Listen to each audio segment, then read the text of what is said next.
On a cold autumn night, the town of Greenhaven was shaken by whispers of a secret that defied its peaceful facade. It was the kind of town where families settled for a quiet life, where kids played in the streets and crime seemed like a distant concern. But when the news broke that 15-year-old Annie Kasprazak had been found murdered, the illusion of safety was shattered. The community, desperate for answers, had no idea that this case would become one of the most perplexing, tragic, and legally complex cases in recent memory. This isn't just another true crime story, it's an in-depth exploration of justice, psychology, and the darkness that sometimes lurks where we least expect it. Annie Kasprazak was born into a world of contradictions.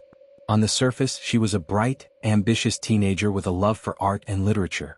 Friends described her as warm, funny, and deeply compassionate, but beneath her cheerful exterior, there were signs of struggle. Annie had a turbulent childhood. She had been adopted at a young age, and while she was loved, she often felt displaced, yearning for a sense of belonging. Adolescence only deepened her inner turmoil.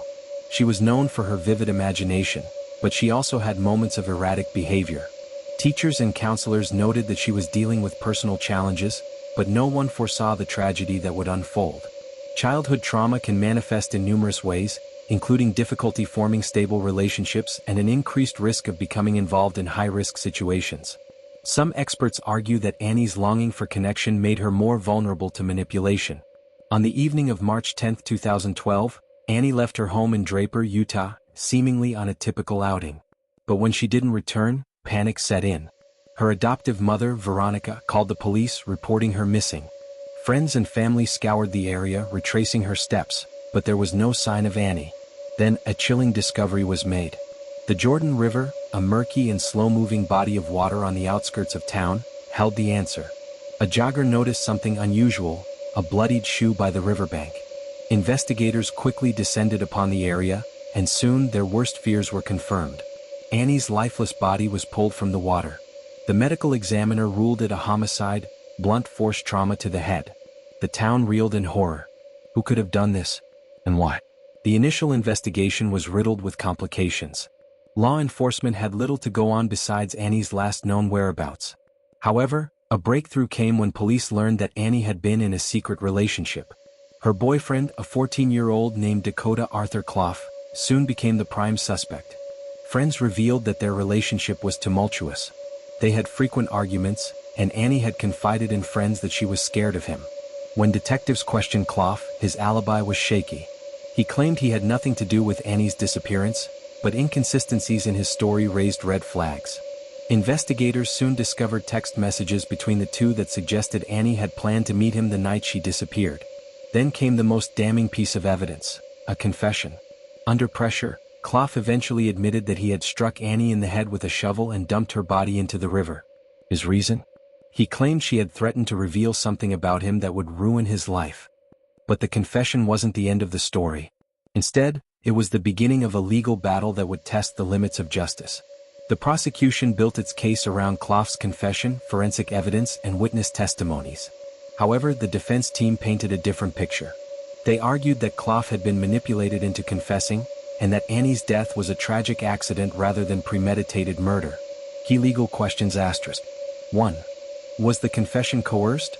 Defense attorneys argued that Clough, a minor at the time, had been pressured into admitting guilt without fully understanding his rights. 2. Was there enough forensic evidence? While Annie's injuries indicated foul play, the exact sequence of events remained unclear. The defense suggested alternative theories, including the possibility of another attacker. 3. What role did Annie's past play in the case? Prosecutors highlighted her troubled relationships, while the defense pushed back, claiming that Annie's history had nothing to do with the crime. The jury deliberated for days. When the verdict finally came, the town held its breath. Clough was found guilty of murder and sentenced to prison, but controversy remained. Some believed justice had been served, others felt the case was far from resolved. What drives a teenager to commit such a brutal crime?